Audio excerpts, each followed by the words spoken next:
Nah, itu dia. Oke, oh iya, sebelum kita mulai lagi, sekali lagi aku mau ngasih tahu ke teman-teman, kalau ini santai aja, jadi nanti kalau misalnya ada diskusi interaktif, aku mau ngobrol sama teman-teman, langsung raise hand dan kita on mic ya, jadi berkomunikasi aja biasa. Oke. Gimana sih? Bentar, gue lupa.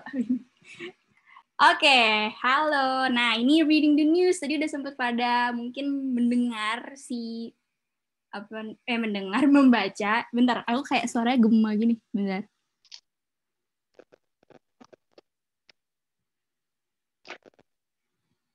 Nah. Oke. Nah, ini reading the news. Jadi kalau misalnya teman-teman belum tahu kita bakalan belajar apa hari ini. Oh ya, on cam aja ya. Ayo, kita on cam. Makasih teman-teman yang udah on cam. Thank you udah nemenin aku. Nah, ini kita bakal belajar sama-sama reading the news, dan hari ini aku bakalan bahas tuntas mulai dari yang basic-basicnya sampai yang kayak agak-agak membingungkan, semuanya akan aku bahas. Dan kenapa kita penting banget nih ngebahas reading the news ini, karena biasanya kalau teman-teman bakalan tes apapun itu, mau itu TOEFL, mau itu IELTS, mau itu juga kayak UTBK atau udah nggak ada UN ya sekarang, apa lagi ya, US ataupun ulangan-ulangan di sekolah teman-teman atau di kuliah, itu pasti bakalan ada salah satu contoh yang readingnya itu dari news atau dari berita. Jadi kalau misalnya teman-teman latihan membaca newsnya ini atau beritanya atau bahkan nonton newsnya, teman-teman bisa lebih terlatih dan lebih familiar dengan kata-kata yang ada di berita. Karena kadang-kadang kata-katanya tuh ada yang agak-agak istilah gitu loh, dan ada yang idiom-idiom baru yang biasanya kita nggak denger kalau misalnya kita nonton film atau cuma dengerin podcast dan lain-lain. Begitu. Oke, kita langsung mulai. Aman kan ya suara aku? Kalau misalnya nggak aman, bilang ya. Aman, oke. Thank you. Nah, bahas apa aja sih today? Today itu kita bakalan belajar knowing the basics, artinya ya basic-basic tentang apapun itu yang berkaitan dengan, ini rekam nggak sih? Saya takut. Rekam kan ya? Sebentar. Iya, rekam, Kak. Oke, thank you. Kalau saya pernah kejadian kayak gitu, kayak setengah jam di awal tuh nggak kerekam gitu, sakit banget. Dan anyways, kita bakalan belajar knowing the basics ya dulu. Kira-kira dari mana sih teman-teman bisa dapat si berita-beritanya ini, kemudian gimana cara membaca berita yang nggak bikin kita pusing, nggak bikin kita ngantuk, dan habis itu baru kita langsung belajar ke si beritanya itu sendiri. Nah, si beritanya bakal kita apain sih? Si beritanya ini bakalan kita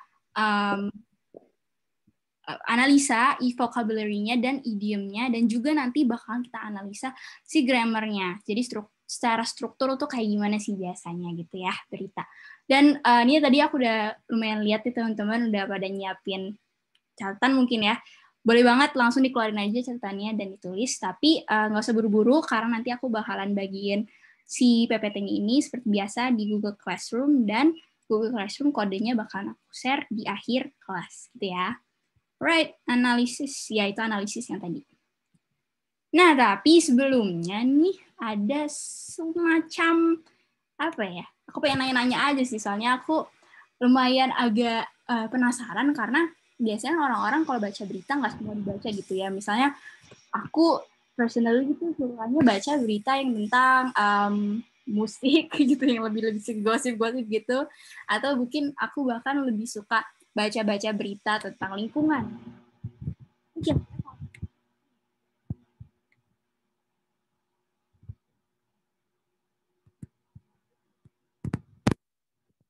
Kan ya, di setiap hari dikirim ke line kita, terus kayak dari berbagai macam headline atau judul berita, kira-kira apa sih yang selalu teman-teman buka gitu, yang menarik bagi teman-teman tuh kayak gimana newsnya, dan bebas jawab apa aja, no judging karena ini bakalan anonymous, dan aku bakal share linknya ya. Tunggu. Aman, thank you Lita, tadi udah confirm. Nah, itu dia linknya, ada di chatroom, boleh teman-teman buka, kemudian teman-teman isi, supaya aku bisa tahu apa yang teman-teman find interesting dari news ini, dan supaya nanti juga ketika aku udah lihat nih apa yang teman-teman suka dari berita, aku bisa ngasih contohnya lebih gampang juga nantinya, supaya lebih masuk ke dalam memori teman-teman, gitu ya. Kita coba share screen ini. Nah, salah. Nah, ini udah ada jawabannya. Nice, thank you guys. Politics, so cool. Ya benar-benar kayak misalnya politik itu kan lumayan luas ya. Jadi misal kalau sekarang politik tuh ada Afghanistan lagi di tempatin sama Taliban, itu tuh masuk politik juga sih. Terus sports or technology, that's interesting. Sport, kayak kemarin tuh Olimpiade banyak banget emang berita-berita dalam bahasa Inggris kadang-kadang, karena kan Olimpiade kalau kita mau tahu bagaimana persepsi luar negeri sama kontingen-kontingen Olimpiade di Indonesia, kita bisa bacanya dalam berita bahasa Inggris dan lebih tahu insight-insight yang mereka anggap tentang Indonesia. Social issues, keren banget. About K-pop, fashion, and education, keren. Daily life and music, sama nih kayak aku. Music, K-pop, politics, isu sosial, social issues, bener banget. Nah, social issue tuh misalnya kayak apa ya? Kalau sekarang itu lebih kayak kemarin tuh tapi itu juga bisa political sih. Di Korea Selatan mereka lagi ada kayak beef. Kalau kalian tahu beef itu idiom untuk lagi ada pertengkaran, tapi yang di antara mereka gitu ya, sama orang dari negara Cina. Dan asalnya mereka tuh benci banget sama negara Jepang karena pernah menjajah mereka, tapi tiba-tiba sekarang jadi negara China. Dan aku baru baca headline-nya doang gitu, gak baca lengkapnya, tapi it's very interesting to see what happened di negara orang lain. Itu social issues tuh bisa banyak banget, kayak misalnya waktu itu pernah ada buruh Uniqlo yang gak dibayar, kemudian mereka pada protes juga, merupakan social issues yang terjadi di luar negeri gitu, yang bisa teman-teman lebih tahu kalau misalnya bacanya pakai bahasa Inggris, because you will find new news and faster news dan juga more accurate news dan kalau kalian bacanya dari berita-berita di Indonesia gitu. Oke. Ada lagi kah? Ternyata bisa di-scroll, lupa. Sport holiday, oh my god, yes. Kayak kemarin tuh Amerika, nggak saya? Lupa, pokoknya ada Amerika tuh tadinya udah mau ngebuka buat orang, tadinya nggak mau ngebuka, tapi sekarang mau ngebuka lagi nih buat orang Indonesia untuk ke sana. Jadi teman-teman aku ada yang beberapa yang exchange dan mereka bisa gitu dapat visa. Tapi kalau misalnya ke Australia, mereka belum bisa kayak gitu-gitu. Tuh didapatnya dari berita luar juga kebanyakan. Terus platformnya dari BBC paling favorit. Oh my god, nanti aku bakalan mention juga nih BBC karena memang dari situ Bun enak ya, karena dia tuh gratis ya, enak banget. Jadi kalau misalnya kita baca dari situ dan juga kalau nonton itu mereka agak-agak British accent, jadi lumayan. Hollywood showbiz, yes. Kayak misalnya tahu tentang berita Kanye cerai sama Kim Kardashian. I don't know why I think langsung mikirnya contoh itu, tapi itu juga showbiz. Terus juga tadi tuh baru banget aku baca Kylie Jenner dia mau punya anak kedua gitu. Jadi well, it's interesting to see that. But art, gossip, anime, diet. Oh ya. Oke. Keren banget pokoknya temen-temen jawabannya. Thank you so much for answering my question. Dan kita langsung lanjut lagi ke presentasinya. Oke. Nah, kenapa sih kita penting nonton baca berita, nonton dan baca berita ya? Ini kurang spasi. Seperti yang tadi aku udah bilang, kita tuh bisa tahu banyak hal dan gak yang itu-itu aja. Maksudnya kita bisa tahu pengetahuan yang walaupun sebenarnya mungkin gak terlalu penting-penting amat kayak tadi Kylie Jenner punya anak kedua. Tapi kan bisa lah kita punya pengetahuan baru. Kenapa kita bisa menganalisis nih, kok Kylie Jenner ini benar-benar dianggap penting ya di Amerika dan lain-lain. Jadi kita tuh bisa lebih punya pengetahuan yang enggak itu-itu aja, yang nggak di Indonesia doang, tapi dari luar negeri juga. Dan ada bahan buat diskusi. Kalau misalnya teman-teman punya teman lain yang pastinya teman-teman pasti punya, dan di grup teman-teman tuh pasti bisa bakalan punya ada bahan buat diskusi. Misalnya kayak tadi nih, lo tau gak sih Kim Kardashian cerai dari Kanye West? Walaupun ngegibah, ngegosipin orang, tapi ada bahan untuk diskusi nih, yang beda daripada yang lainnya. Kalau misalnya Indonesia gitu, lo tau gak sih si Anya Geraldine ada film baru? Terus kayak, udah tahu gue kemarin, kayak gitu kan. Jadi itu bahan diskusinya yang udah basi. Tapi kalau teman-teman baca berita dari luar negeri, itu lebih up to date, lebih different dan berita di Indonesia yang teman-teman tahu sebelumnya gitu. Nah, tapi kalau misalnya mengenai bahasa Inggrisnya itu sendiri, kita dapat apa sih? Yang pertama pastinya vocab atau vocabulary, karena tadi aku udah sempat mention kalau misalnya di news atau di berita itu lebih banyak vocab-vocab yang unik dan sebenarnya agak literally. Jadi vocabulary di Inggris itu ada beberapa macam. Kalau teman-teman punya kamus dari Oxford, dan salah satu macam vocabulary itu adalah yang literal atau literal, yang mana itu jarang digunakan ketika kita ngomong sehari-hari, tapi sering ada di bacaan.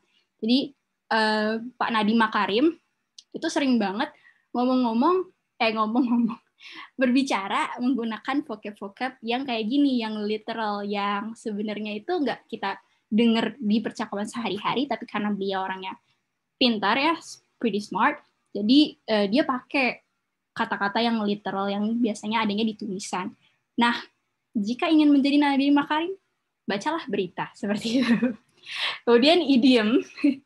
Idiom tuh apa sih? Idiom tuh kayak bukan ungkapan yang kayak peribahasa gitu ya, tapi lebih panjang tangan kayak gitu tuh idiom. Terus hidung belang kayak gitu tuh idiom. Dan di bahasa Inggris juga ada idiom-idiom tertentu yang biasanya digunain kalau di berita. Nanti aku bakal ngejelasin lebih lanjut lagi. Terus yang ketiga ada pronunciation. Ini udah pasti banget kalau teman-teman denger atau nonton berita, kalian bakalan tahu pronunciation yang benar itu kayak gimana sih.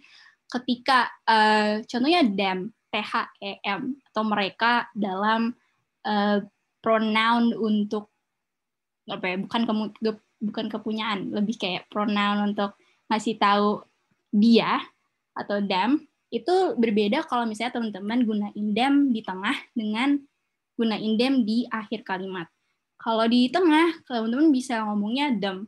Tapi kalau misalnya di akhir kalimat, them itu jadinya them, bukan them. Gitu. Jadi misalnya, I love them, but I hate them. Gitu. Jadi kayak them-nya itu di tengah, tapi yang kalau kita ngomong them itu baru di akhir. Gitu. Misalnya, I just know them, but I already love them. Nah gitu. Jadi kalau misalnya itu tuh sebenarnya subtle banget ya. Subtle tuh maksudnya nggak kedengeran banget dalam percakapan sehari-hari, bahkan penulisannya pun sama, artinya sama, tapi ketika kita mengucapkan itu di tengah kalimat dan di akhir kalimat jadi berbeda. Dan aku tahu itu juga dari news gitu, karena ketika mereka ngomong, kok beda ya pronunciation-nya them sama them, padahal sama-sama benar.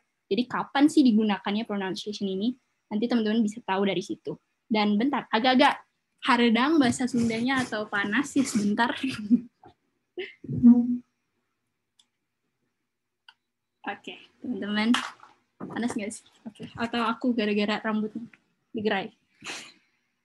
Anyways, kemudian teman-teman juga bisa tahu intonasinya. Intonasi tuh misalnya kadang-kadang orang Indonesia kalau ngomong itu kayak lagi nembak gitu. Jadi do you want to marry me? Gitu. Atau do you like me? Atau misalnya can I go to school? Gitu. Itu kan intonasinya yang kayak duduk. Tapi kalau misalnya bahasa Inggris tuh lebih kayak nah. Do you like me? Atau do you want to go out with me? Atau misalnya are you going to school tomorrow? Dan lebih ada flow-nya, lebih ada gelombangnya kalau intonasi bahasa Inggris itu. Jadi nanti bakalan teman-teman dengar sendiri gimana intonasinya. Pembawaan berita dengan ngomong biasa juga agak-agak beda. Dan ya, itu bakalan lebih ngebuka pemahaman teman-teman tentang gimana sih cara kita ngomong bahasa Inggris yang seperti orang native. Dan terakhir adalah tahu struktur grammar. Karena ini penting banget, apalagi dalam berbicara tentang berita gitu ya. Ketika kita mau bilang, ada kecelakaan atau there has been an accident gitu ya, atau enggak dia bilang juga an accident had happened. Nah, itu berbeda dengan an accident is happening atau lagi berlangsung. Jadi kalau misalnya pembaca atau newscaster atau misalnya announcer lagi mau ngebacain berita, kadang-kadang mereka itu pakai beberapa grammar, dan itu kenapa dilakukan supaya mereka bisa menjelaskan kejadian itu secara akurat, kapan, kemudian bagaimana, dan apakah sekarang masih terjadi. Dan kalau misalnya mereka salah menggunakan grammarnya, nanti si pendengarnya atau pembacanya juga bakalan bisa salah persepsi. Begitu. Dan kedua terakhir sih. Tadi yang aku bilang sering ada di tipe soal ujian, dan itu apa aja tipenya. Nanti aku bakal jelasin juga ada pertanyaan apa aja yang biasanya selalu muncul. Dan yang terakhir, semakin berasa kayak native speaker. Sama kayak yang tadi aku udah omongin. Kalau misalnya kalian, kalau sekarang tuh yang Omet TV ya, gitu. Kalau misalnya kalian nyobain ngomong di Omet TV, kalian bisa lebih ngobrolin hal-hal yang ada di sana, dan berasa semakin kayak native speaker, karena kalian tahu apa yang terjadi di luar sana.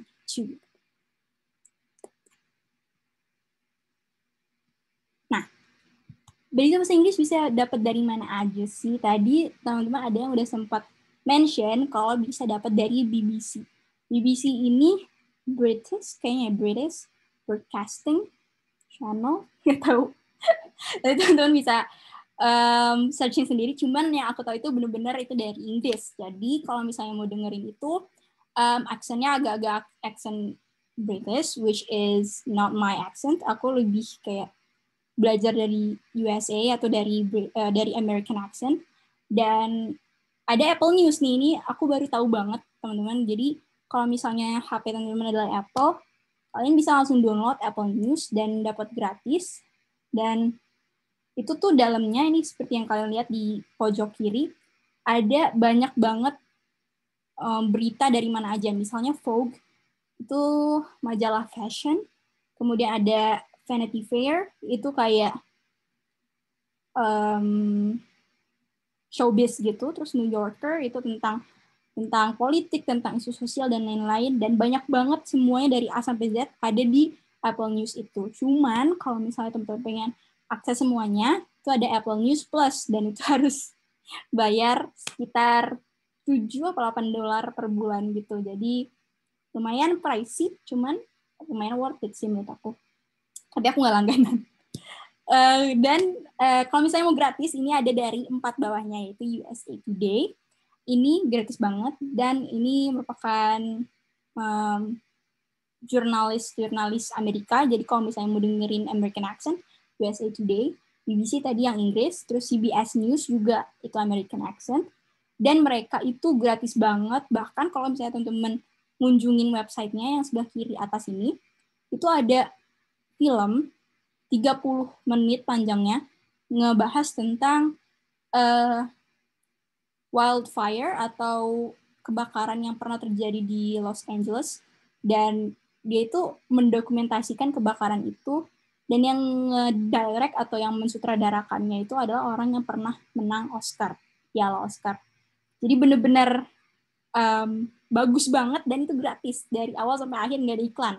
Makanya aku benar-benar merekomendasikan CBS News ini. Teman-teman boleh langsung nanti membaca atau nonton dari CBS News. Dan terakhir adalah YouTube. Nah, YouTube banyak banget, ada Insider Business, ada Fox. Kalau teman-teman tahu Fox, itu favorit aku banget. Itu kayak mereka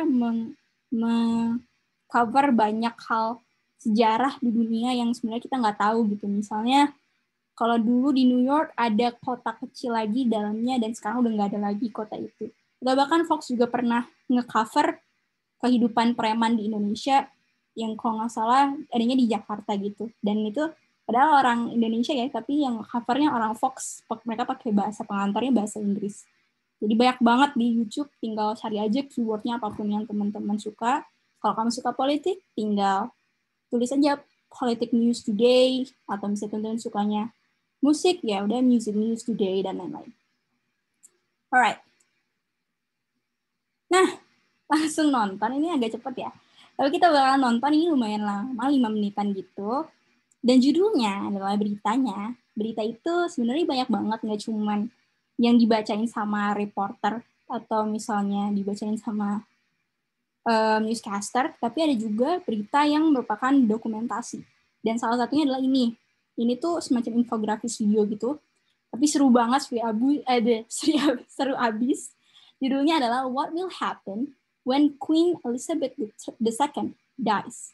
Atau apa yang bakalan terjadi kalau misalnya Queen atau Ratu Elizabeth II meninggal. Nah, seperti yang teman-teman udah tahu nih, Queen Elizabeth itu yang sekarang yang the second itu udah dari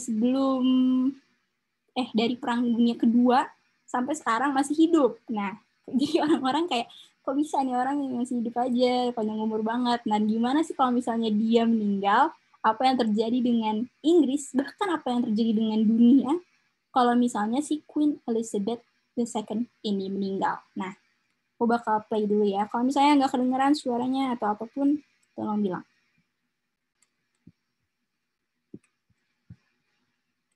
Right.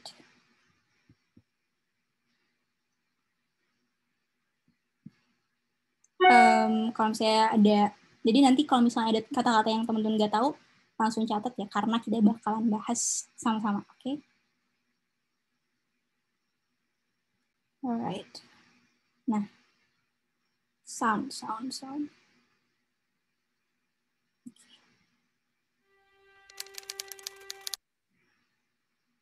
Okay. That's the code name.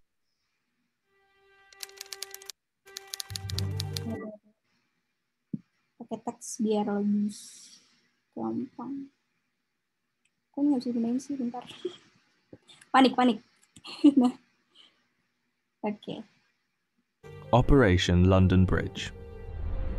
That's the code name given to the plan in place for the days and weeks after Queen Elizabeth II's passing. The Queen has been sitting on the royal throne since 1952. That's the longest reign of any monarch in British history. And during that time, she's seen over a dozen UK Prime Ministers, nearly 20 Summer Olympics, and over half a dozen popes. The Queen is the cornerstone to the Commonwealth, the patron to almost 600 organisations and charities, and plays a pivotal role in the UK's alliance with many countries. So her passing will bring about a lot of change. Not just for the United Kingdom, but potentially the world.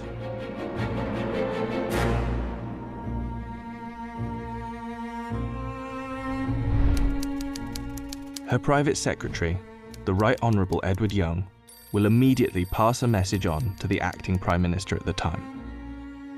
That message will likely read, "London Bridge is down."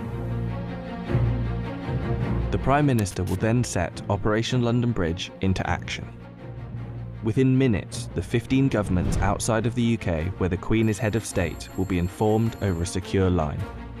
And that will be followed by the other 36 Commonwealth nations and leaders around the world. The gates of Buckingham Palace will then dawn a black-edged notice of the news. At the same time, a news flash will alert media around the world. Every media outlet is prepared for the news. Every radio station has a network of lights that will flash to indicate a national catastrophe such as this. All BBC shows will stop and proceed to run a feed dedicated to the news.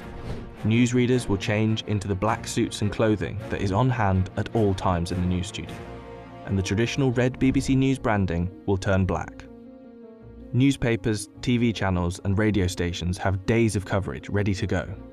On the same day as her death, the Queen's eldest son, Charles, will immediately become king. And it's reported that the stock exchange, businesses and shops across the UK will likely close for the day out of respect. The day after the Queen's death, on a live stream, Charles will make his first official speech as king. And the government will swear its allegiance to the sound of a 41-gun salute in Hyde Park, London. After that, King Charles, if this is the name he so chooses, will set off on a UK tour, visiting the leaders of government in the capitals of each country, Edinburgh, Belfast, and Cardiff, before returning to London. During this period, TV channels will play the many documentaries already made in the Queen's honour, and the BBC will refrain from playing comedy shows as a sign of respect until after the funeral. 4 days after her death, the Queen's coffin will be led on a military procession from Buckingham Palace to Westminster Hall. Here she will lie in state over the next 4 days, and after which King Charles, family and dignitaries will pay their respects. Then the doors will open to likely hundreds of thousands of people queued up outside.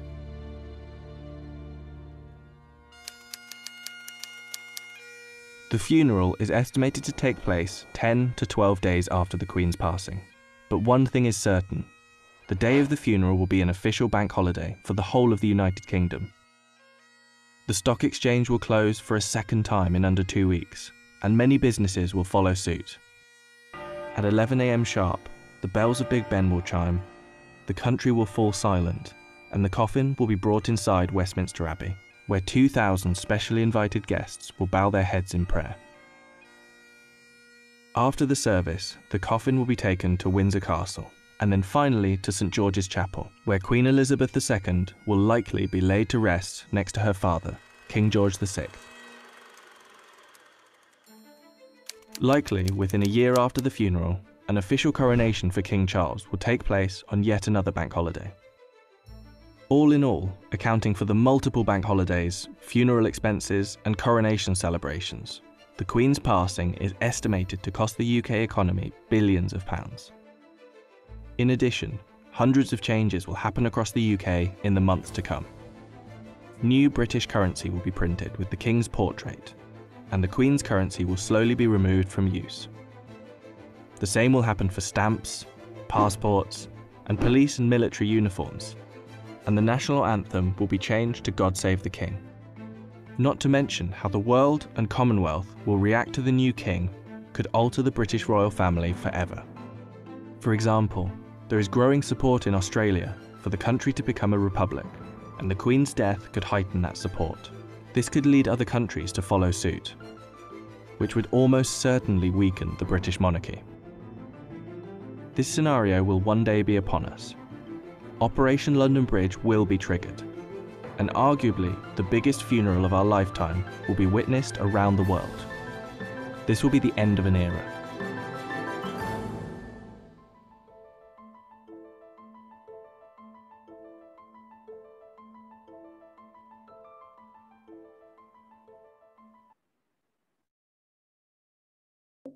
Nah, sudah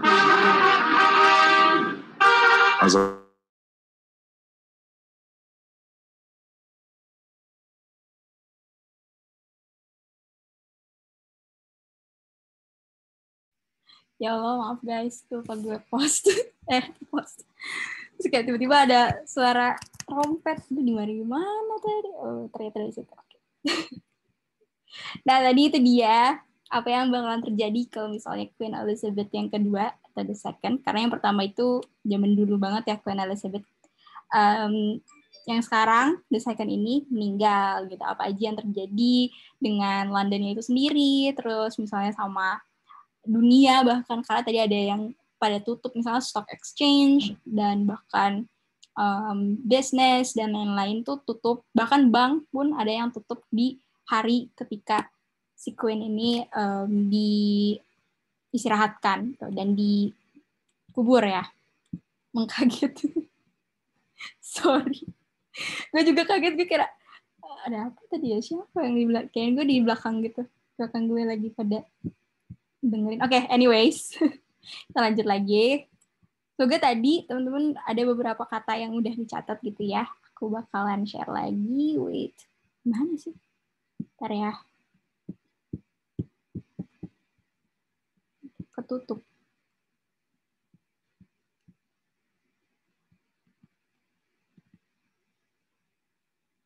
Agak lemot nih laptopnya. Nah, oke, nah ini dia. Next slide. Nah, what is the most interesting part of the previous news? Is there any part that you don't understand? Nah, ini aku nanya ke kalian semua tadi, apa sih yang paling menarik dari berita yang tadi? Itu sebenarnya berita yang agak-agak berbeda ya bentuknya. Dan apakah ada part atau bagian-bagian yang teman-teman nggak ngerti nih? Dan aku bakal share lagi Google Form. Sebentar.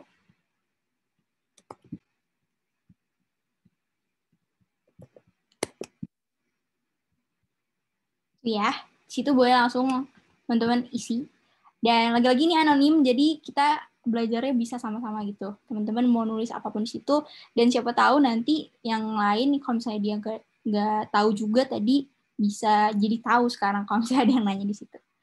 Oke, langsung aja semuanya boleh langsung buka.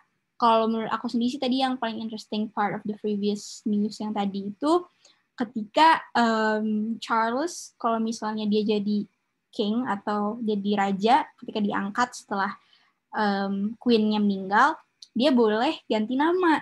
Jadi tadi ada bilang King Charles, if that's the name that he chose, atau he choose, berarti kan ada indikasi bahwa King Charles ini atau Charles yang sekarang bisa ganti nama kalau misalnya dia jadi raja. Mungkin dia bisa jadi King Elizabeth, I don't know, atau King apapun, dan yang bukan King Charles itu bisa. Itu menurut aku interesting banget karena aku nggak tahu kalau misalnya nama itu bisa berubah. Bukan gelar doang ya. Kalau misalnya gelar kan misalnya di Jogja itu bisa ganti gelar kalau misalnya jadi raja. Tapi ini juga nama dia bisa diganti. Itu interesting banget. Oke, kita share screen si Google Form-nya.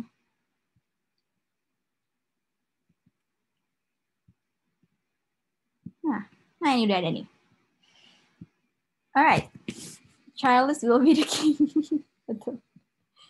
Seberapa cepat ya berita itu nyebar ke seluruh dunia? Oh my god, iya bener banget. Karena tadi kan bilang di hari yang sama tuh mereka pada berlomba-lomba untuk bikin berita, mau itu show, mau itu newspaper atau bahkan tabloid dan lain-lain, itu bisa cepet banget nyebarnya karena ketika mereka udah dengar London Bridge is down, langsung mereka memberitakan kematiannya Queen ini. Dan bahkan ada yang bilang tadi katanya di BBC itu mereka akan temanya berkabung. Jadi kalau teman-teman nonton BBC kan selalu ada warna merah ya di headline, itu jadi warna hitam, dan yang bacain beritanya juga pakai baju warna hitam.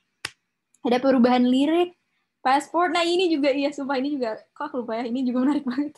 Lirik, passport, sama baju militernya ngikutin perubahan pemimpinnya. Tadi kalau misalnya teman-teman tahu national anthem atau lagu kebangsaannya orang Inggris itu God Save the Queen. Tapi kalau misalnya Charles jadi king, diganti jadi God Save the King. Terus paspornya juga ganti, uang juga, bahkan uang yang ada wajahnya Ratu Elizabeth sekarang bakalan ganti jadi wajahnya Charles. Dan militer juga, seragam-seragam militer, topinya bahkan, dan lain-lain itu mengubah langsung dan menjadi wajahnya si Charles. Dan semua part menarik dari aku, tadi sempat nyimak banget. Thank you for paying attention. Terus that part that when Queen Elizabeth II dies, it will affect the whole world. Benar.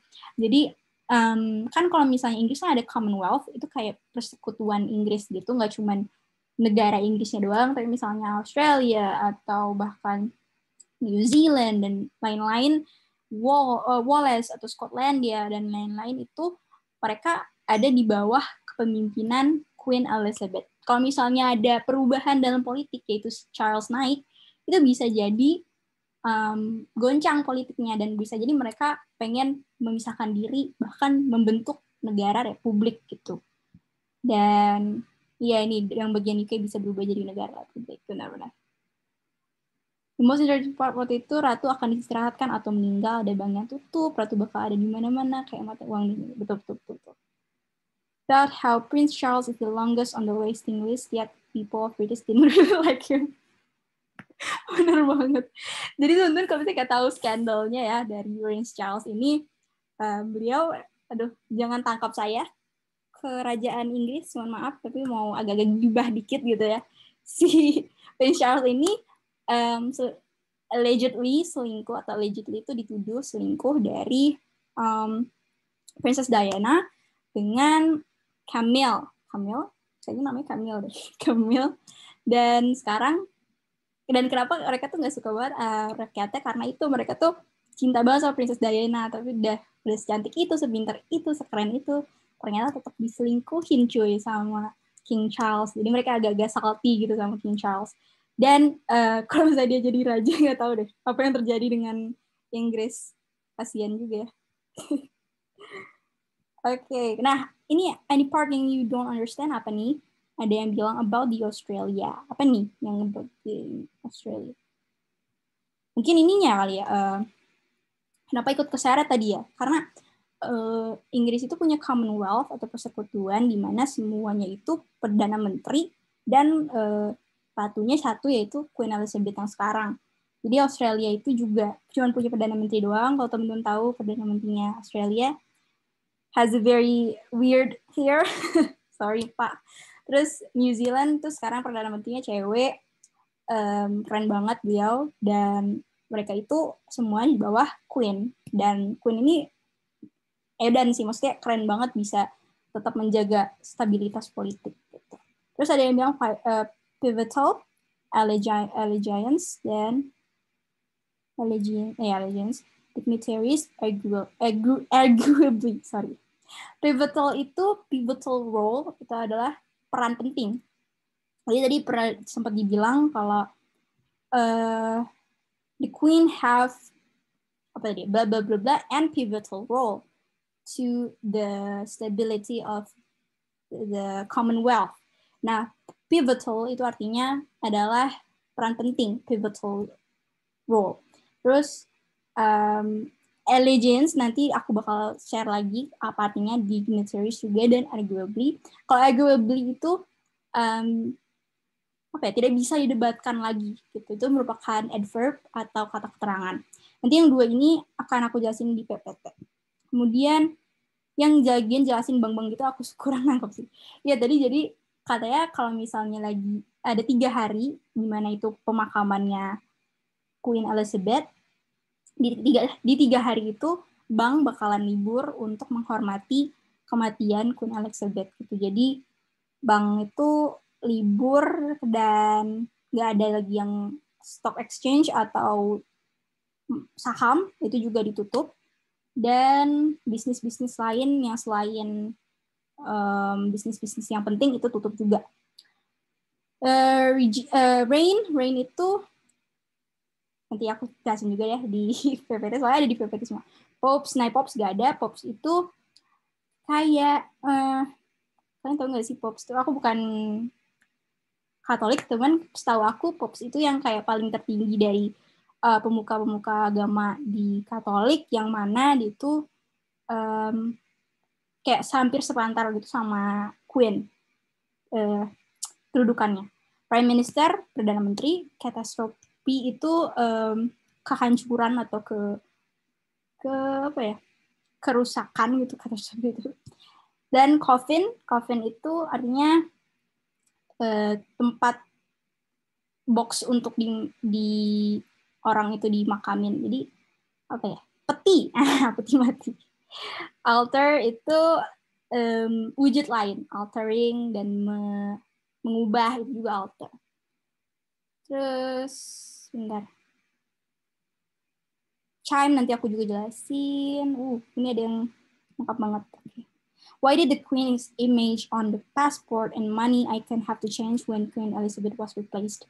Karena ini juga merupakan salah satu hal yang penting ya, karena supaya orang itu tetap menghormati Charles sebagai king dan untuk menyadarkan rakyatnya kalau Elizabeth itu udah meninggal, kayak harus diganti. Jadi karena mereka adalah simbol negara, bukan hanya petinggi pemerintah, mereka juga merupakan simbol negara, jadi harus diganti gitu. Oke, that's enough, I think. Nanti kita lanjutin lagi ya. Kita langsung ke PPT lagi nih.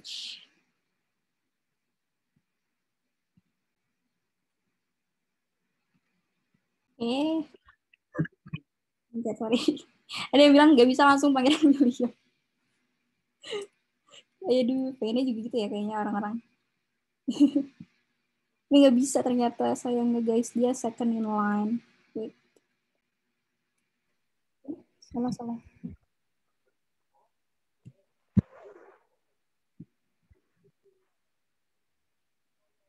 Oke, ini vocab sama idioms-nya adalah passing. Passing itu wafat. Ini aku jelasin satu-satu ya. Ascended itu naik tahta atau bertahta juga bisa sih. Misalnya dia, kalau ini kan dalam verb 2, ascended, itu pas dia udah ada di tahtanya gitu. Ascended for 100 years, berarti bertahta selama 100 tahun. Kemudian sitting on the royal throne, kalau secara literally ngomongnya, artinya adalah sitting itu kan duduk ya, di royal throne atau kursi kerajaan. Tapi sebenarnya dalam artian benerannya, dalam idiomnya atau ungkapannya itu adalah berkuasa. Sitting on the royal throne. Terus ada tadi regime. Regime itu pemerintahan atau rezim, atau misalnya reformation regime, berarti pemerintahan atau rezim zaman reformasi. Terus monarchy udah pasti kerajaan. Ada di dozen, solution. Jadi kalau misalnya half of the dozen, berarti setengah dari solution, yaitu 6. Terus cornerstone itu landasan. Jadi tadi ada yang itu landasan itu dari mana ya konteksnya? Nanti kita lihat lagi ya si videonya. Landasan dari, kalau nggak salah tadi, negaranya. Nah, cornerstone. Kemudian pattern. Nah, ini tadi pasangannya sama pivotal role yang tadi, yaitu pattern and pivotal role, atau peran pelindung dan peran penting bagi negara Inggris. Jadi, karena si Queen ini dianggap sangat merupakan pelindung dan juga perannya sangat-sangat penting untuk Commonwealth di Inggris, jadi dia kalau meninggal bisa menyebabkan kerusakan atau katastrofi yang tadi. Terus ada chime. Chime ini berbunyi, bisa jadi dua, itu berbunyi dan menyetujui. Kalau berbunyi itu the bells chime. Maksudnya itu biasanya adanya di gereja-gereja kalau misalnya ada yang nikah, atau aku nggak tahu lagi sih fungsi buat apa kalau misalnya bell digunain. Cuma itu biasanya di gereja ngomongnya chime, the bell chime. Dan kalau misalnya menyetujui berarti I shall chime, atau aku bakalan menyetujui. Dan itu kayak jangan lama kalau chime diartikan sebagai menyetujui. Kalau misalnya sekarang kan katanya approve atau saying yes dan lain-lain. Nah, tadi ini di awal banget ada idiom pass a message on. Pass a message on kan kalau dalam bahasa Indonesianya banget, pass itu kan mengoper atau memberikan a message atau pesan on kepada gitu kan, memberikan pesan kepada. Cuman kalau lebih singkatnya lagi secara idiom atau indikasi sebenarnya adalah memberitakan.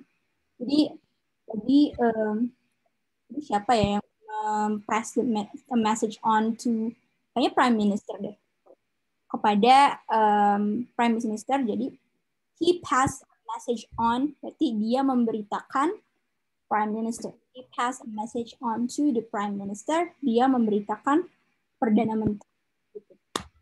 Kemudian ada be laid to rest, atau kalau dalam bahasa Indonesianya banget adalah be laid itu kan dibaringkan untuk istirahat.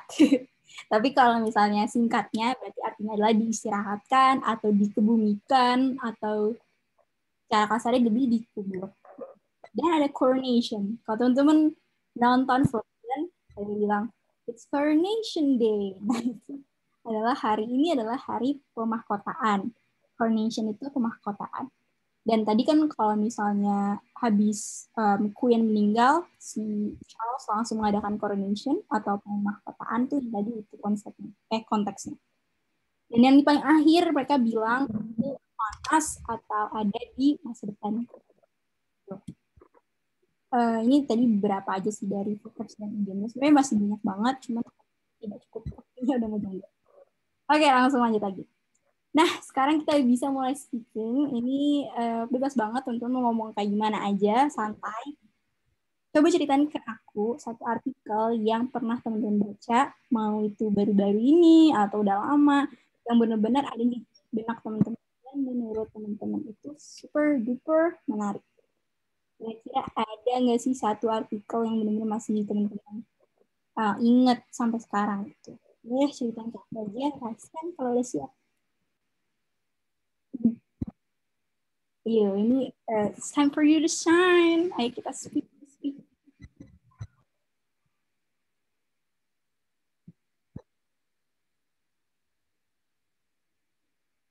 Oke, yuk raise hand. Atau misalnya teman-teman mau tulis dulu nih apa yang bakalan disebut, boleh ditulis dulu aja. Kalau udah siap, raise hand. Dan aku nggak akan lanjut seperti biasa. Kalau misalnya teman-teman nggak ada yang raise hand. Oke, lupa dua dari baca di Najib lupa pada kasih apa-apa nggak apa. Boleh ini bahasa Indonesia pun nggak apa-apa ya. Jadi karena kan ini untuk ini jadi teman-teman ngegunain bahasa Inggris untuk artikel ini, cuman bebas banget mau apapun itu artikelnya boleh. Oh ya, Dinda bilang apapun gini masih di bawah Queen nggak sih? Kurang tahu, kayaknya masih gitu. Karena yang aku baca terakhir tuh Commonwealth Inggris tuh Scotland, Australia, New Zealand, Wales, sama apa ya? Lupa. Dan kalau nggak salah sih udah nggak ada ya Papua Nugini, cuma nggak tahu deh. Boleh teman-teman di raise hand aja, satu orang, dua orang. Nah, thank you Zahra. Halo Zahra. Aku udah ingat. Apa ya? Harista and Olivia Wilde yang kata moving together and digosipin gitu katanya udah mau nikah gitu, tapi katanya tuh medianya nggak benar kata netizen UK guys. Gitu terus gitu buat dia. Sorry maaf, kurang kedengeran tadi suaranya. Maaf Zahra. Jadi makanan Atau siapa? ini Chavez, Oliver Chavez. Yes. Harista and Olivia Wilde yang katanya nikah ya? udah itu. Iya. Tapi katanya sih medianya nggak benar. Iya. Udah ketangkap paparazzi juga sih. Iya. Aku suka Harry Styles. Semakin dikit. Aduh aja tapi aku janda men. Harry Styles itu janda. Iya sih, Olivia Wilde cantik banget. Cuma sih kekurangan.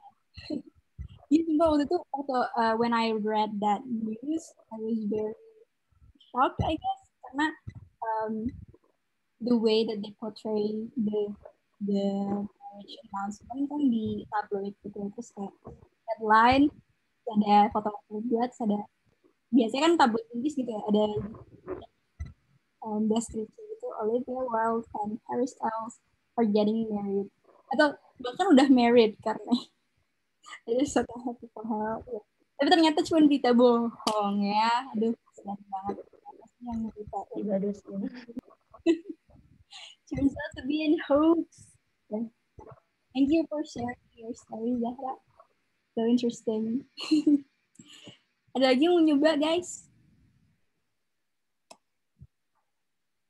Saya ada di mana? Iya. They literally went to a vacation together. It was really strange.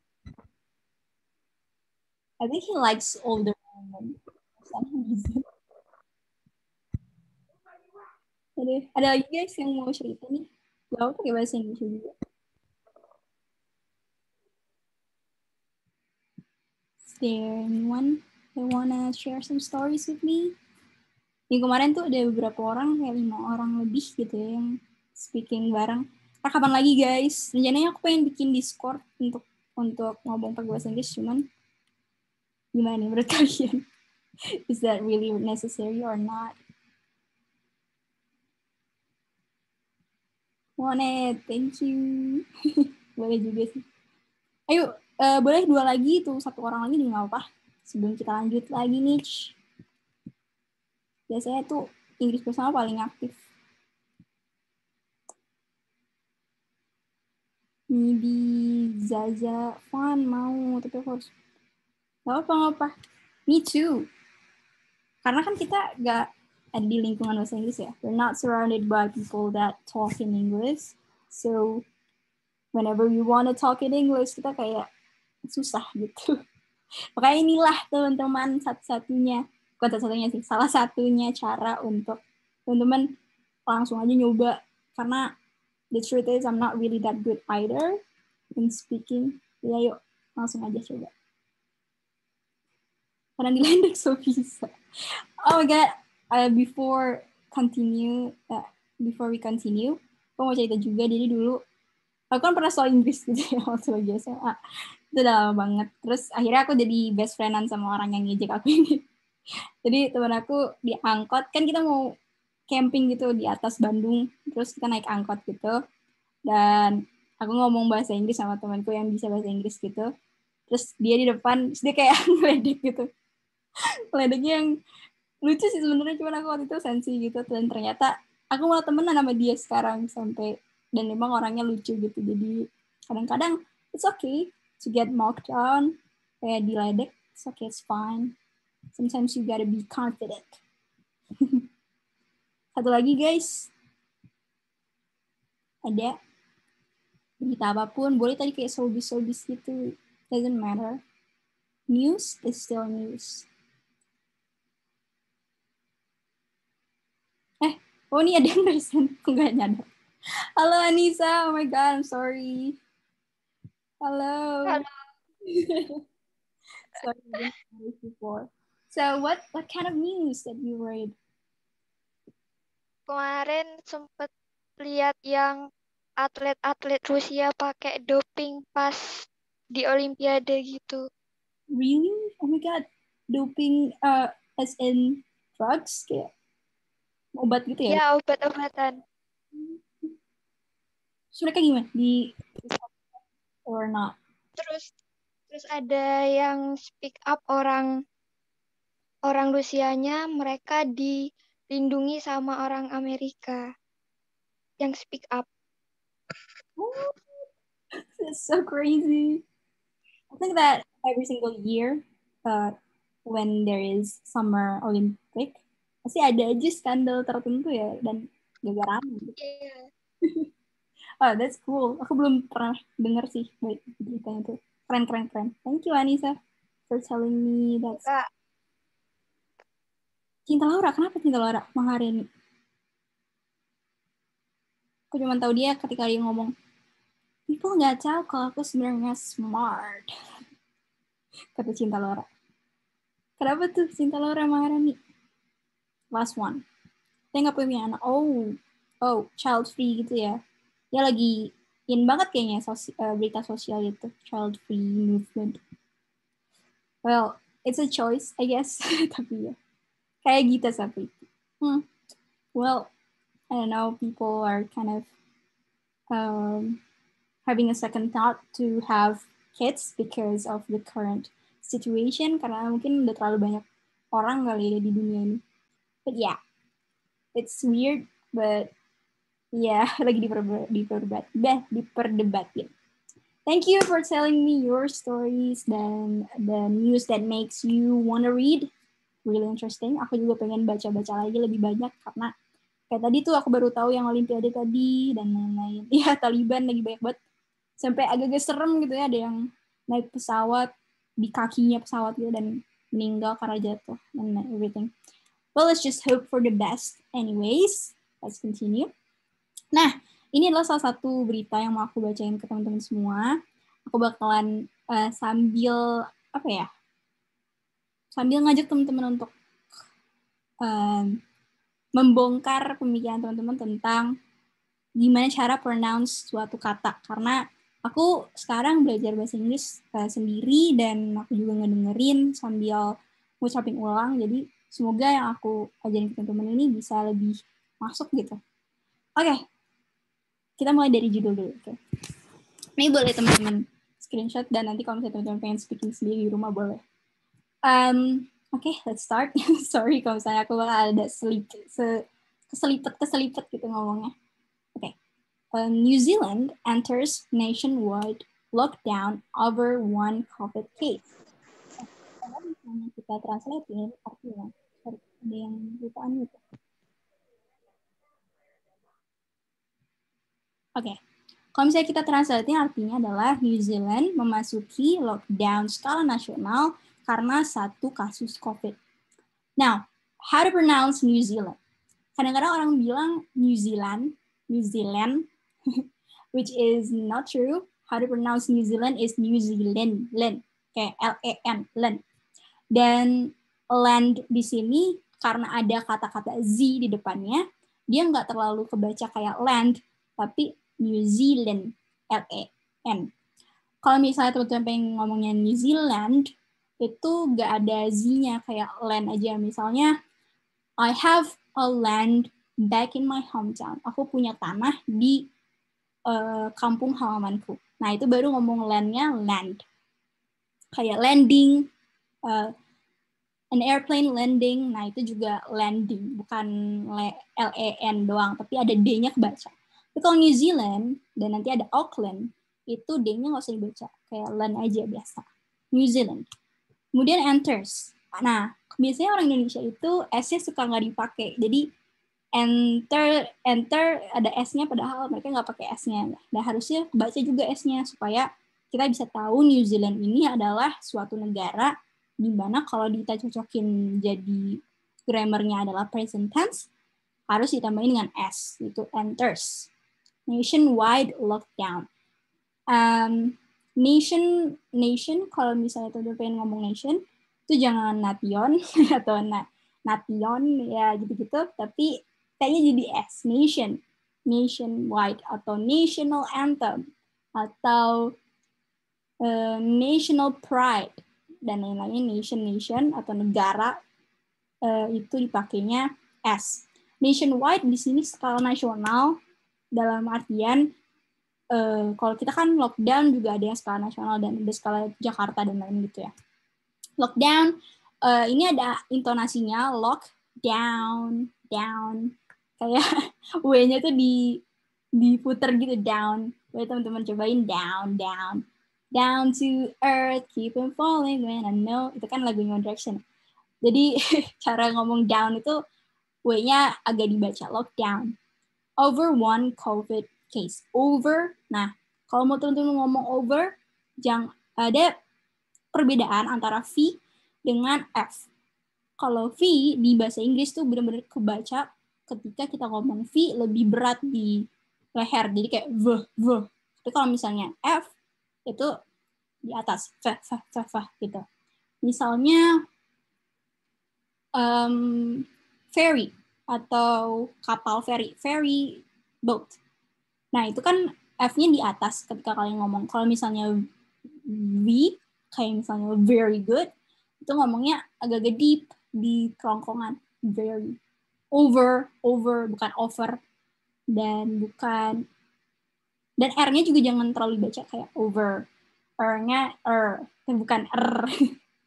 Semoga ini make sense di kepala kalian. Jadi over one COVID case. Anyway, itu lumayan gimana cara nge-pronounce. Intinya kalau di bahasa Inggris itu R jangan terlalu kebaca.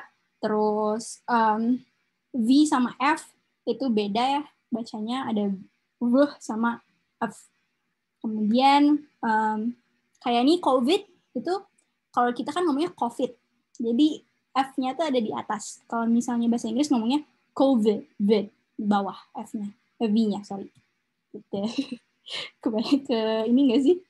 Oke nggak sih guys? Boleh tolong chat aja, karena aku baru pertama kali ngejelasin pronunciation di kelas ini, jadi you guys are lucky.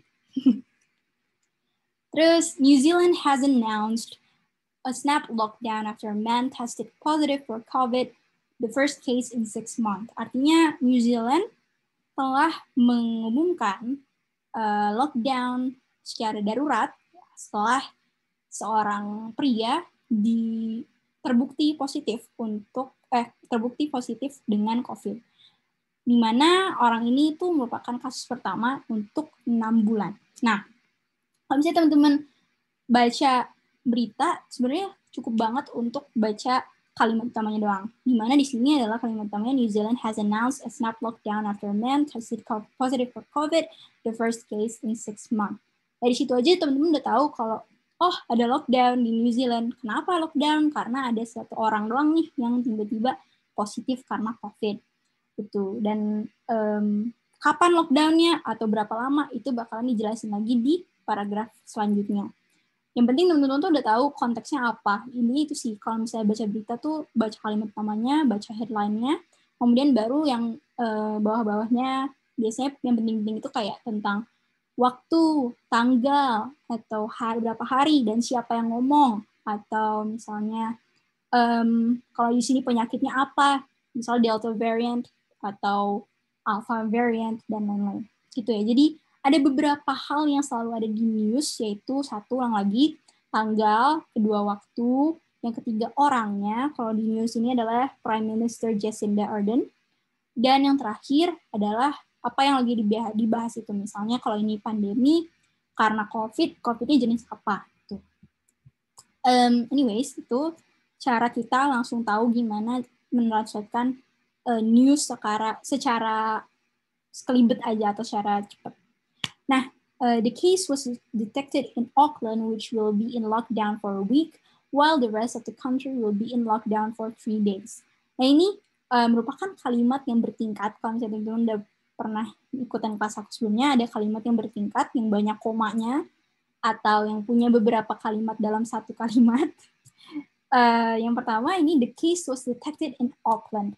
Nah, case atau kasusnya itu dideteksi atau ditemukan di Auckland, yaitu salah satu kota di New Zealand, which will be in lockdown for a week. Nah, which-nya ini lagi merujuk ke Auckland.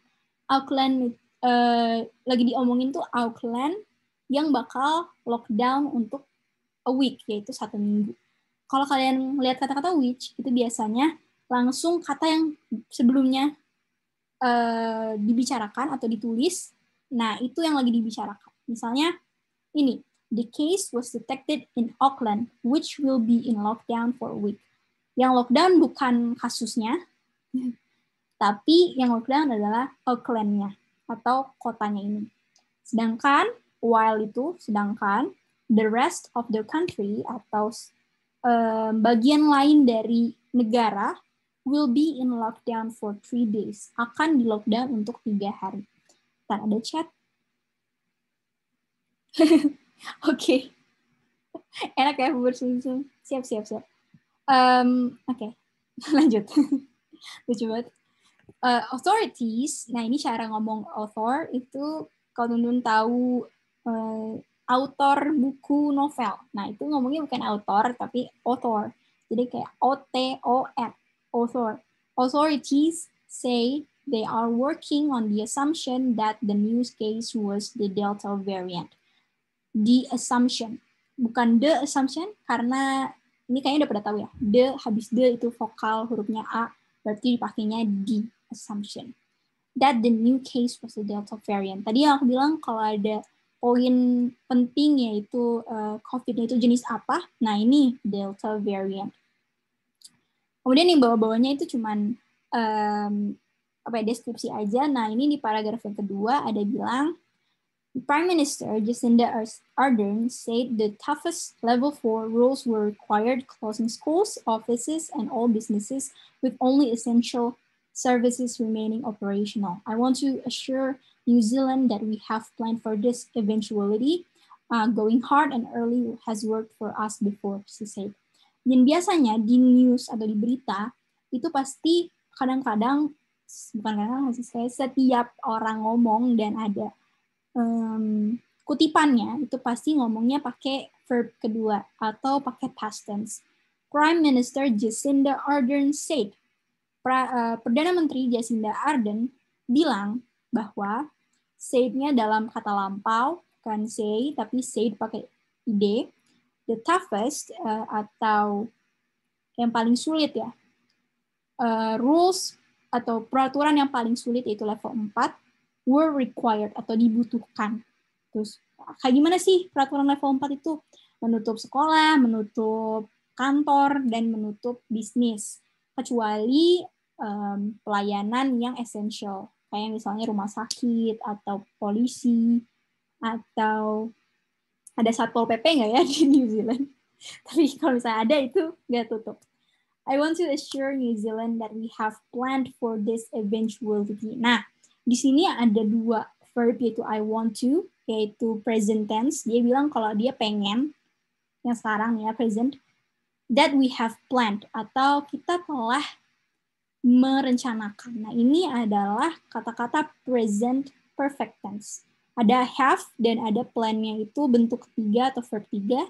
Kalau teman-teman udah ketemu have, pasti itu perfect aja. Perfect, perfect, perfect. Nah, ini we have planned for this eventuality. Kenapa dia pakainya perfect tense? Karena dia bilang kalau di masa lampau, dia tuh udah merencanakan event yang kayak gini atau kejadian kayak gini, dan sekarang pun dia lagi merencanakan. Jadi, walaupun kemarin-kemarin dia udah rencanain, sekarang udah direncanain juga. Makanya dia pakainya have, bukan had. Gitu ya. Kira-kira ini sih, kalau misalnya lagi baca berita. Dan gimana cara pronunciation-nya. Satu lagi, aku mau ngomong operational, itu bukan pakai O, sorry, tadi aku ngomongnya pakai O, tapi pakai A, operational, operational, bukan operational, tapi operational, operational. Sama kayak ngomong sinetron dalam bahasa Inggris kan opera soap, pakai A, bukan pakai O. Mau ngomong lagi, orang itu lagi operasi, he is going to have an operation. Semoga itu membantu karena sering banget untuk aku simpulin pronunciation ada beberapa tadi. Yang pertama teman-teman harus tahu banget S itu jangan ditinggalin, harus ada kedengeran, enters, atau misalnya cells, gitu-gitu. S-nya harus dibaca. Kemudian yang kedua, perbedaan V sama F, COVID sama COVID. Atau variant sama varian, itu beda kan? Terus yang ketiga adalah kata-kata O digabung sama per. Itu bukan oper, tapi upper. Kemudian apa lagi ya tadi? Author. Itu bisa jadi bukan author, tapi author. Gitu. Semoga lumayan pronunciation. Oh my God, agak-agak habis suara. Oke nih, kalau misalnya udah baca yang tadi nih, pertanyaan yang sering muncul di ujian apa sih? Jadi ada beberapa pertanyaan yang selalu muncul di ujian. Yang pertama adalah main idea atau kalimat utama. Ini sama kayak orang lagi ujian bahasa Indonesia juga pasti ditanyanya main idea atau kalimat utama, atau misalnya juga temanya apa sih gitu. Dan ini gimana caranya? Cara cepatnya adalah ya udah baca aja kalimat pertama dan kalimat terakhir. Kalau misalnya kalian punya waktu ya baca semuanya, tapi kalau kalian nggak punya, biasanya dari kalimat utama dan judul pun udah tahu main idea-nya bakal ngebahas apa sih. Gitu. Kedua ada sinonim antonim. Ini tuh sering banget ketahuan gimana caranya nih Kak. Aku kadang-kadang nggak tahu nih kata-kata yang lain dari vocab. Misalnya vocab-nya adalah buy. Tapi kan orang-orang bisa bilang, sell. Bisa juga sinonimnya adalah retail. Nah, tapi kan teman-teman nggak tahu nih retail karena jarang dipakai. Cuma dipakai buy. Nah, gimana cara kita tahu sinonimnya atau antonimnya? Yang pertama tentu saja, bentar ini unstable ya tadi aku. Oke, semoga kedengeran. Tentu saja pertama adalah ketika teman-teman lagi baca dan ketemu vocabulary yang baru, teman-teman cari sekalian si sinonimnya apa dan antonimnya apa, supaya langsung ingat gitu. Tapi kalau misalnya nggak ada waktu kayak gitu dan lagi ujian, terus tiba-tiba nggak tahu, baca aja keseluruhan kalimatnya. Misalnya ini, announce. Jangan announce ya, apa ya?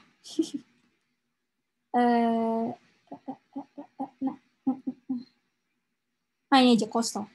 Coromandel, a coastal town where the infected person had visited, will be in lockdown for 7 days too. Nah, kadang-kadang ditanya nih, coastal sinonimnya apa? Kita kayak apa gitu kan.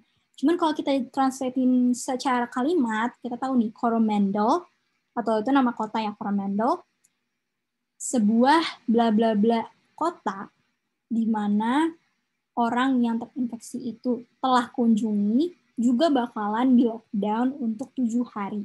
Nah, town berarti itu kota. Nah, coastal dari katanya, coast itu adalah pantai. Jadi kalau misalnya teman-teman tahu coast, terus ada AL-nya berarti pesisir artinya.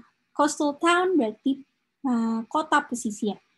Dan ini tuh lumayan agak kebaca dari tahunnya ini. Dan kalau misalnya teman-teman juga lihat pilihan gandanya, biasanya kelihatan tuh mana yang mirip-mirip nih untuk town. Misalnya ada near the beach, atau misalnya ada eastern. Nah, berarti kalau eastern salah kan, itu adanya di menunjukkan arah, padahal ini bukan ngomongin arah, tapi ngomongin tempat kota yang lebih dekat ke suatu alam. Gitu. Kalau misalnya ada lagi pilihan gandanya adalah forest atau hutan. Nah, teman-teman langsung punya ide, kayaknya nggak itu deh kalau Coromandel gitu.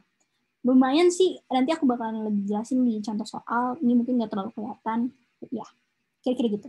Terus kalau summary itu kesimpulan, udah pasti, ini pasti harus dibaca dari media dan juga beberapa deskripsi.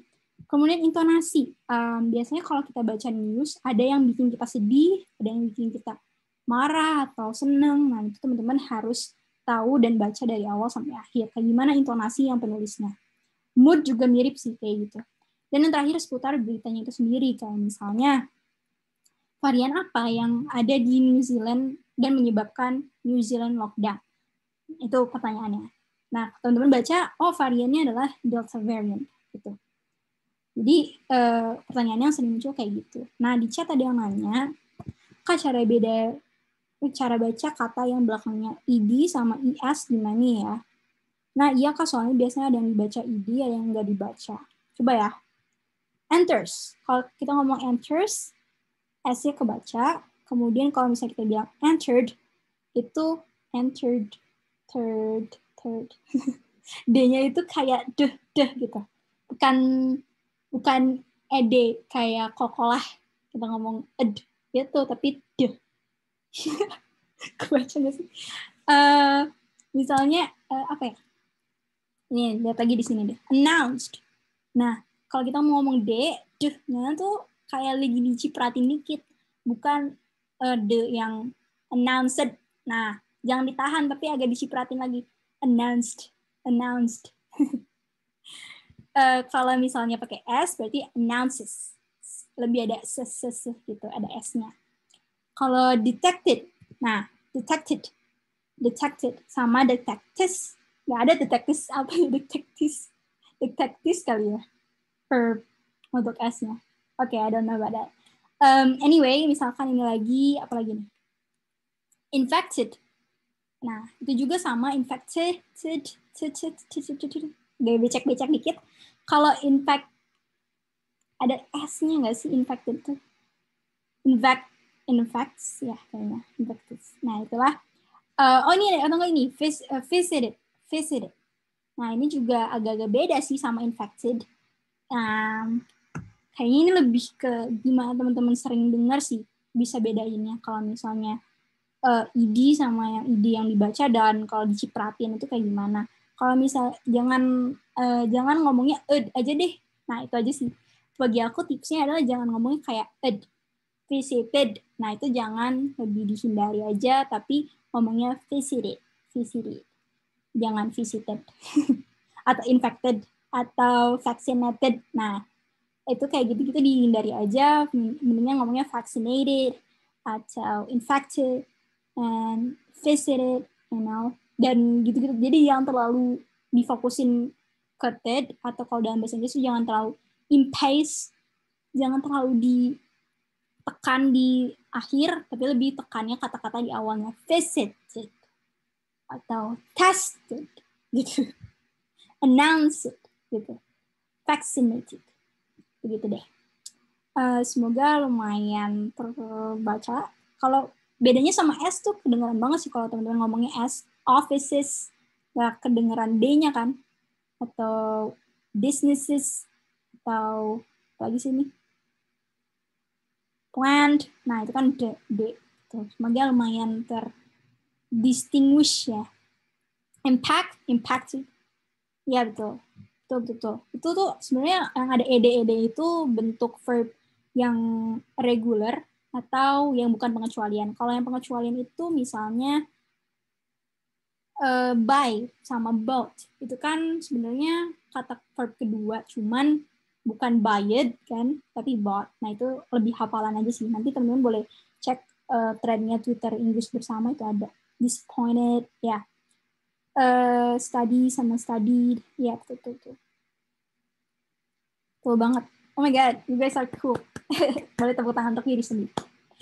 Keren guys, thank you. Anyways, that's how you pronounce anything. Kalau misalnya ada yang dari kata-kata ini belum ada aku jelasin juga boleh banget ya. Apalagi sih sebelum kita quiz nih. Bentar lagi kita quiz. Misalnya going hard and early has worked for us before. 20, ada yang bilang 20, boleh juga sih. Tapi kalau mau lebih kayak orang native tuh biasanya ngomongnya 20 tuh 20. I-nya tuh nggak dibaca 20%. Itu biasanya.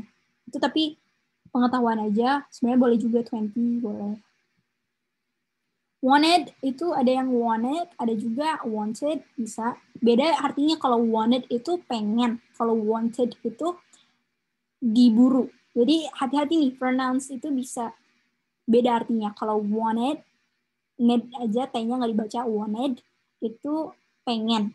I wanted a food, atau I wanted to buy that dress. Tapi kalau misalnya kita ngomong, she is wanted, atau dia tuh diburu, atau dia tuh diinginin sama orang-orang. Atau misalnya, that dress is wanted by every single woman in this entire world. Atau pakaian itu diinginin oleh semua orang di dunia ini. Jadi wanted itu bisa jadi kata-kata untuk menjelaskan suatu situasi atau bisa jadi verb 2 dari want. Itu beda. Wanted dan wanted itu beda. Jadi pengucapannya tergantung dari konteksnya sih. Dan luas banget ya sebenarnya bahasa Inggris. Jadi harus benar-benar dengar banyak orang ngomong. Kemudian kalian cobain lagi ngomong di rumah. Misalnya ini kan berita ini tuh aku dapat dari CBS. Kemudian aku juga sambil dengerin orangnya lagi ngomong beritanya. Jadi sambil aku baca, sambil aku dengerin juga. Kemudian baru aku read aloud kayak tadi barusan depan teman-teman. Gitu. Itu bakalan benar-benar ngebantu gimana cara kita pronounce. I can't. Itu pengucapannya gimana, Kak? Nah, bisa ada dua, itu British accent sama American accent. Kalau British accent itu ngomongnya can't, pakai E, I can't do that, I can't do this, or I can't be at your party. Tapi kalau misalnya ngomong bahasa Inggris, kalian ngomongnya can't. I can't do that, I can't do this, I can't go to that party. Kayak gitu. Jadi lebih di ayun-ayun kalau bahasa Inggris tuh. Can't. Tapi kalau bahasa Inggris, can't. I cannot. I cannot. Beda ya. Itu sih. Thank you guys. Pertanyaannya keren. Cara bedain can sama can't biar nggak susah. Pronounce-nya ya mungkin. Kalau can.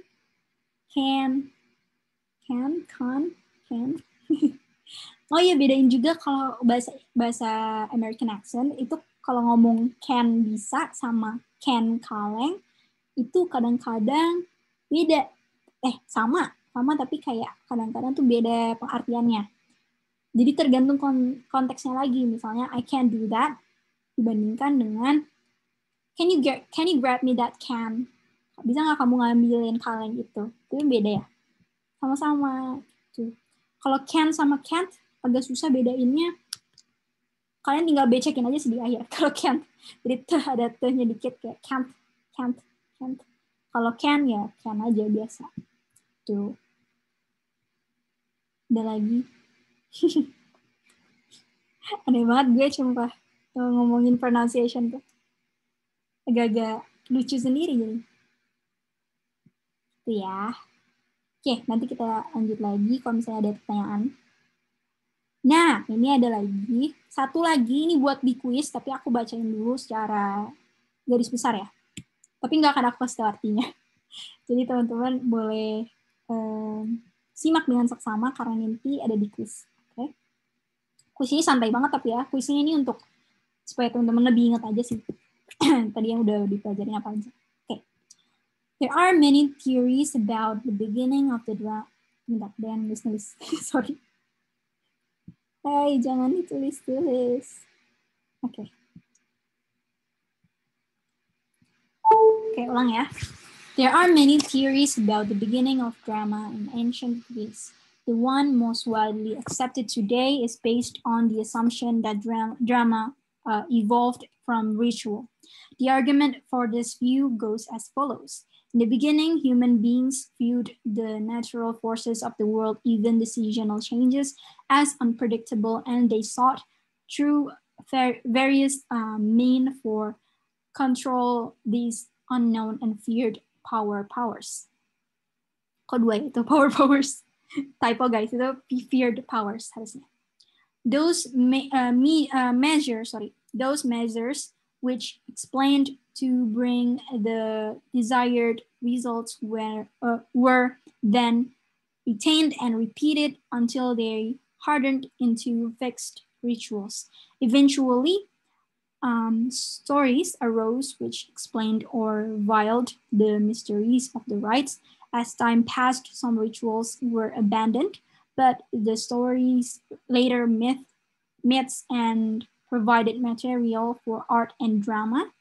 Nah, ini sebenarnya ada fullnya itu di buku TOEFL, aku ambil sampai sini doang. Anyways, ada beberapa pronunciation yang mau aku ngomongin lagi dari sini adalah tadi to. Nah, biasanya orang Indonesia bilangnya to aja, to, tu gitu ya, to. Tapi kalau misalnya mau lebih native, itu bisa kalian ngomongnya te. Jadi, explain to bring, pakai te berarti. To bring the desired results when they then retained and repeated until they hardened into fixed rituals. Jadi, to-nya ini bisa te. Ini aku belajar dari orang Kanada karena waktu itu gratisan gitu, dan dia ngomongnya kalau to itu jangan baca kayak TO atau TU kalau misalnya dalam kalimat, tapi bisa aja dibaca dengan te. To bring. Itu ya satu-satunya yang mau aku mention itu sih paling. Yang lainnya kayak teman-teman udah tahu. Dan let's go quiz. Ini boleh langsung di chat aja nanti jawabannya kalau aku udah bilang ya. Bacaannya di sebelah kanan, ini bacaan yang sama tadi aku udah sempat baca. Dan yang pertama adalah kita ngebahas tentang kalimat pertama. Ini boleh nih teman-temannya langsung ditulis. What does the passage mainly discuss? Yang pertama ada the origin of theater, atau the role of ritual in modern dance, atau the importance of storytelling, atau yang terakhir the variety of early religious activities. Kira-kira mana nih yang benar?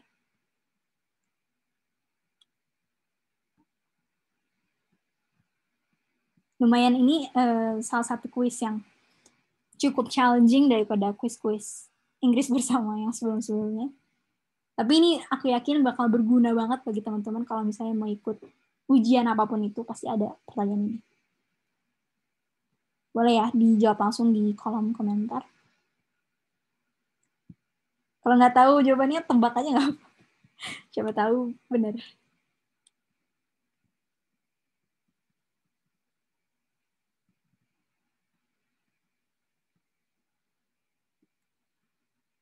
Oke. Nah, udah pada jawab nih. Nice, thank you. Ada yang bilang A, ada yang bilang D, ada yang bilang B, ada yang bilang D lagi, ada yang A. Oke, thank you guys for the answer.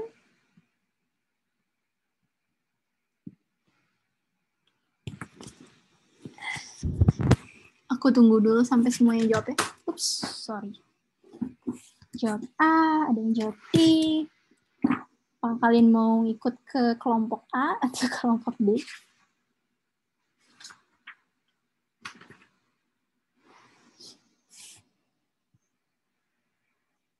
Oke, udah semua. Ada yang masih jawab?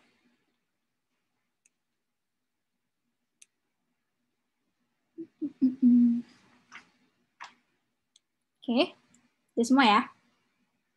Oke, kita bahas yuk. Oke, masih ada. Kita hitung mundur ya. 5, 4, 3, 2, 1. Sip. Oke, ada yang jawab A, B, C, D. Ini selengkap semuanya ada yang jawab ya. Jadi, ayo kita bahas satu. Dimulai dari pertanyaan dulu. What does the passage mainly discuss? Atau ini ngebahas tentang apa sih paragraf ini secara umum? Atau kalau kita menyari kalimat utamanya. Seperti trik yang tadi aku jelasin, kalau kita lagi mau nyari sesuatu yang berhubungan dengan kalimat utama, kita langsung baca dulu kalimat awal. There are many theories about the beginning of drama in ancient Greece. Nah, artinya adalah ada banyak teori tentang asal-muasal drama di Yunani kuno. Kemudian di bawah-bawahnya ngebahas tentang kalau hari-hari ini tuh banyak asumsi gimana sih drama ini muncul, ada yang bilang dari ritual, ada yang bilang dari agama, atau misalnya kepercayaan mereka, ya bukan agama sih, kepercayaan, dan lain-lain. Jadi jawabannya kalau kita lihat yang A itu adalah the origin of theater. Nah, drama itu biasanya diasosiasikan dengan teater. Jadi dramanya itu di dalam Yunani kuno gitu ya, itu diperform atau dipertunjukkan di dalam suatu teater. Mau itu teaternya terbuka atau misalnya di dalam bangunan, itu ada dramanya. Terus yang B, the role of ritual in modern dance. Nah, ini kayaknya kita nggak lagi ngejelasin modern dance atau dance itu kan tarian modern ya. Jadi memang sih ngebahas ritual, cuman kita nggak ngebahas si modern dancing ini. Lebih ke the role of ritual in drama. Nah, itu baru benar. Tapi kalau modern dance, kurang benar. Dan yang C, the importance of storytelling. Ini terlalu luas karena walaupun drama itu merupakan storytelling, sebenarnya ada bentuk storytelling lain, yaitu buku, novel, atau bahkan folktale atau urban legend, itu juga merupakan storytelling. Jadi itu terlalu luas ya yang C. Dan yang D, the variety of early religious activities. Ini hampir benar, tapi ini terlalu umum juga. Maksudnya dia lebih fokus ke aktivitas religiusnya dibandingkan dari asal-muasal yang kita lagi baca ini, yaitu drama. Gitu. Jadi benar jawabannya yang A. Congrats. Next, kita punya lagi nih pertanyaan. Masih dengan teks yang sama. The word day yang di bold refers to A, seasonal changes, B, natural forces, C, theories, atau D, human beings. Apa nih kira-kira? A, B, C, D. Don't be afraid to answer karena semuanya belajar di sini ya. Yang jawab D, human beings, ada yang C. Nah, ini ada dua kubu. Kok kubu sih? Dua pendapat, C sama D. C, D, C. Kata-katanya itu, in the beginning, human beings viewed the natural forces of the world, even the seasonal changes, as unpredictable, and they sought. Siapa nih si D?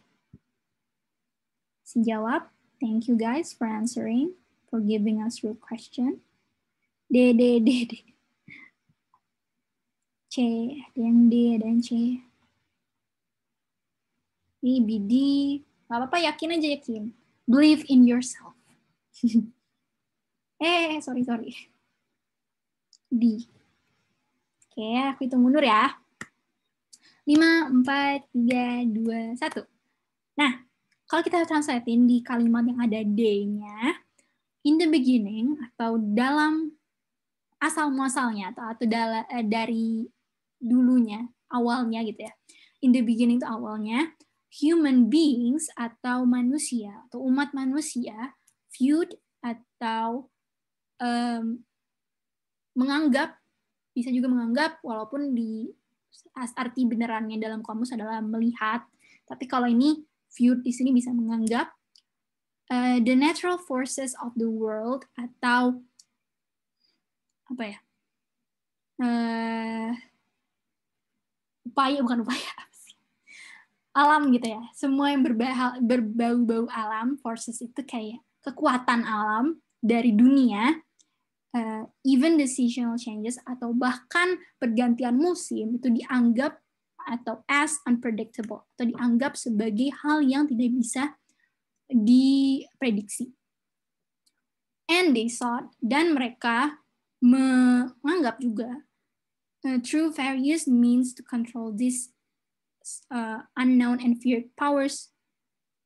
Titik. Nah, they thought itu lebih kayak bukan menganggap sih, lebih yakin gitu, dan mereka tuh benar-benar yakin kalau melalui arti yang banyak ini bisa mengontrol power atau kekuatan yang mereka takuti atau kekuatan yang mereka tidak tahu sebelumnya. Jadi intinya adalah kata-kata ini adalah si manusia zaman sekarang itu zaman Yunani kuno itu dulu menganggap kalau apapun yang ada di dunia ini termasuk pergantian musim itu sebenarnya tidak bisa dipredik atau tidak bisa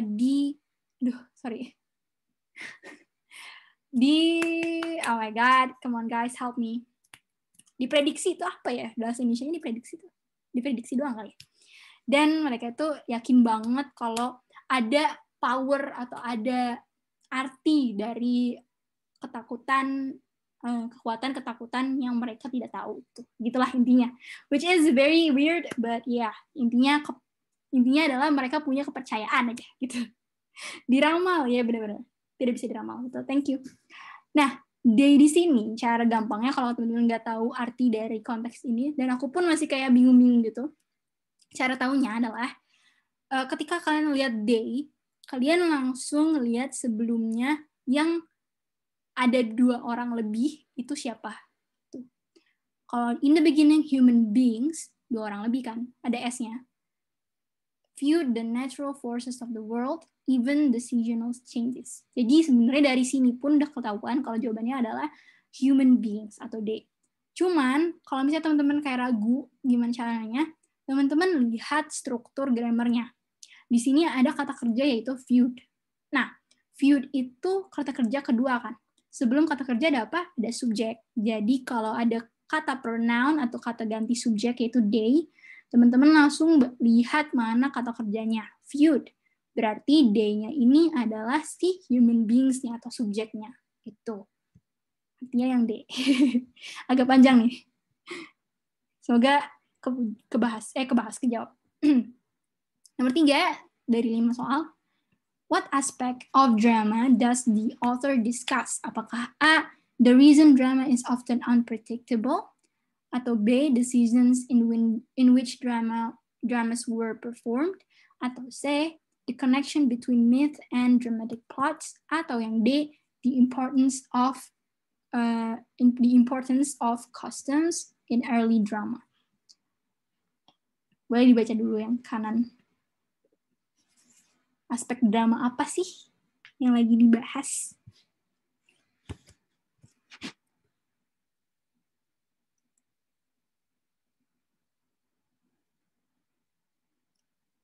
C.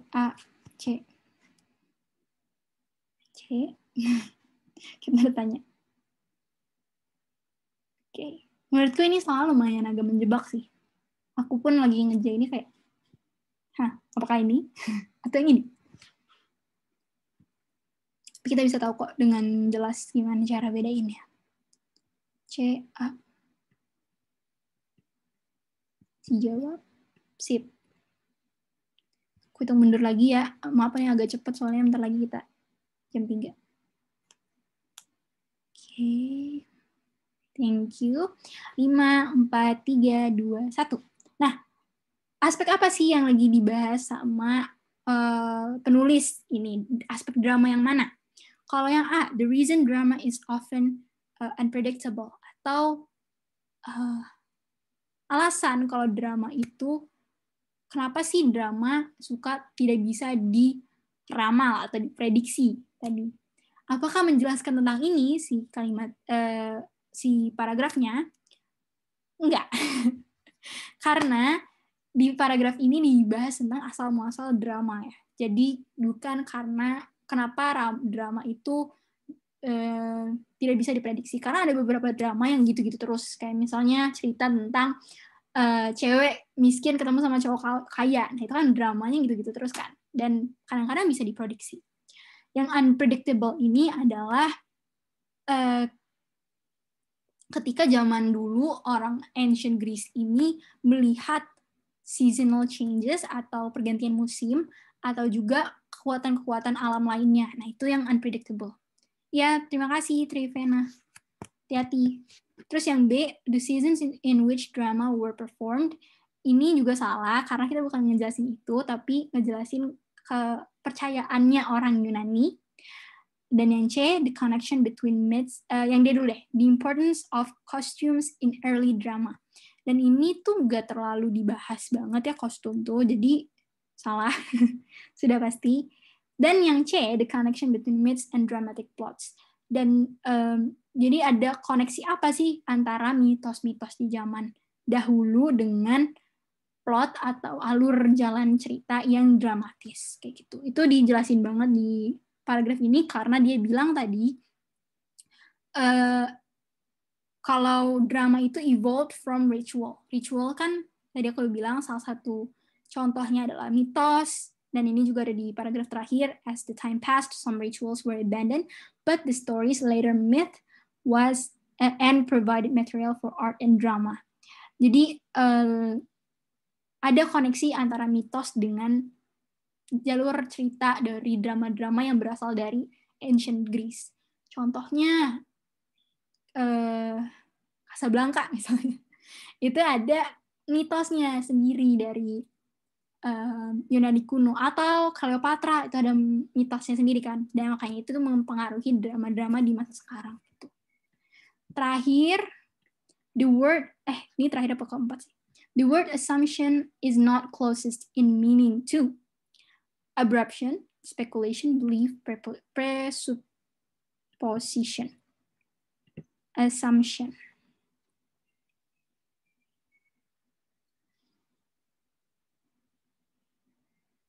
Assumption yang kalimatnya the one most widely accepted today is based on the assumption that drama evolved from ritual.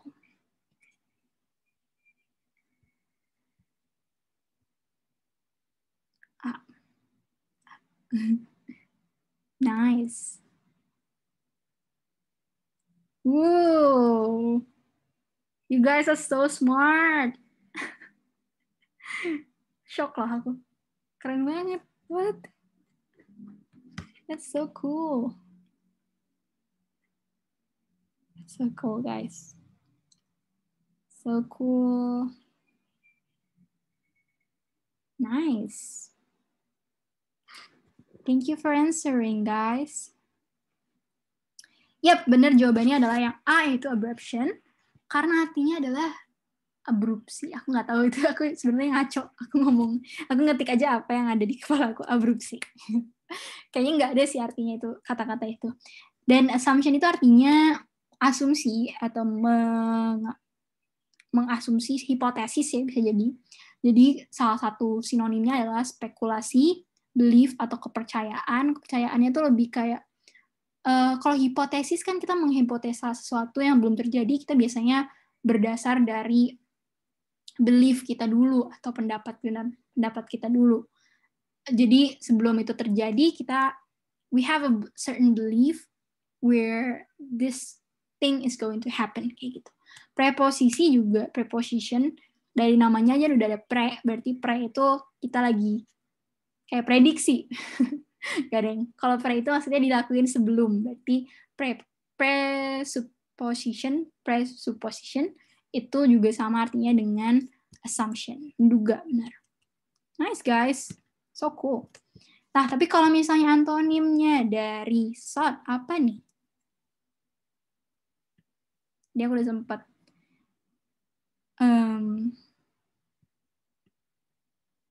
ngebahas artinya sought apa. Agak-agak spoiler tadi. Kira-kira apa tuh artinya, guys? Artinya sih, antonimnya. Desired kah, hunted, atau neglected, atau needed?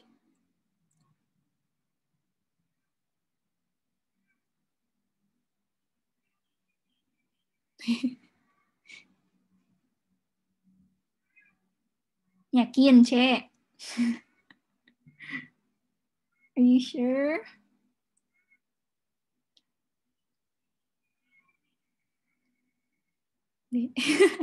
Langsung ganti.